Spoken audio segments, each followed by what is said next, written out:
അപ്രതീക്ഷിതമായി വേദ വീട്ടിലെത്തുന്നൊരു കാഴ്ച കാണാനായിട്ട് കഴിയുന്നുണ്ട്.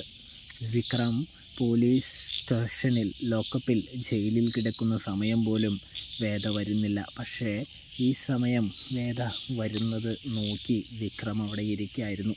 അതുകൊണ്ട് തന്നെ വേദയോട് ചെറിയൊരു പരിഭവമൊക്കെ വിക്രത്തിനുണ്ട്. പക്ഷേ സത്യം എന്താണ്, എന്തുകൊണ്ടാണ് വേദ വരാഞ്ഞത് എന്നൊന്നും നമ്മുടെ വിക്രം അറിയുന്നൊന്നുമില്ലല്ലോ. അതുകൊണ്ട് തന്നെയാണ് കൂടുതലും നമ്മുടെ വിക്രം വേദയെ കാണുമ്പോൾ തന്നെ അമ്മാതിരി ചോദ്യങ്ങളൊക്കെ ചോദിക്കുന്നത് എന്ന് കാണാനായിട്ട് കഴിയും. വേദയോട് ചോദിക്കുന്നുണ്ട്, എന്തുകൊണ്ടാണ് നീ ഇങ്ങനെ ഇത്രയും നാൾ എന്നെ കാണാനായിട്ട് വരാതിരുന്നത്, എന്താണ് കാര്യം എന്നൊക്കെ തിരക്കുന്നത് കാണാനായിട്ട് കഴിയും. ഇതേ സമയമാണെങ്കിൽ നമ്മുടെ വേദയാണെങ്കിൽ വിക്രത്തോട് പറയുന്നുണ്ട്. അതിനെക്കുറിച്ചൊക്കെ കുറേ പറയാനുണ്ട്. വിക്രം ഇപ്പോൾ പറഞ്ഞ തീരില്ല എന്ന് പറയുന്നത് കാണാം.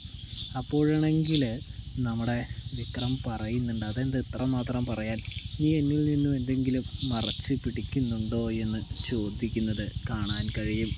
അപ്പോഴാണെങ്കിൽ വേദ പറയുന്നുണ്ട്, കുറേ കാര്യങ്ങൾ പറയാനുണ്ട്. അത് എന്താണെന്ന് വെച്ചാൽ അതിനുള്ള സാഹചര്യവും കൂടി വിക്രത്തോട് വ്യക്തമാക്കാനുണ്ട്. അതെല്ലാം ഞാൻ വഴിയെ വിക്രത്തിന് മനസ്സിലാക്കി തരാം, പറഞ്ഞു തരാമെന്ന് വേദ പറയുമ്പോൾ വിക്രത്തിന് അത് അപ്പം തന്നെ അറിയണമെന്ന് കാണാം. അത് വിക്രം വാശി പിടിക്കുന്നതും കാണാൻ സാധിക്കും. ഇതേ സമയമാണെങ്കിൽ നമ്മുടെ വേദയാണെങ്കിൽ വിക്രത്തോട് ആ കാര്യം ഇപ്പോൾ പറയാൻ സാധിക്കില്ല എന്ന് പറയുന്നത് കാണാൻ കഴിയൂട്ടോ.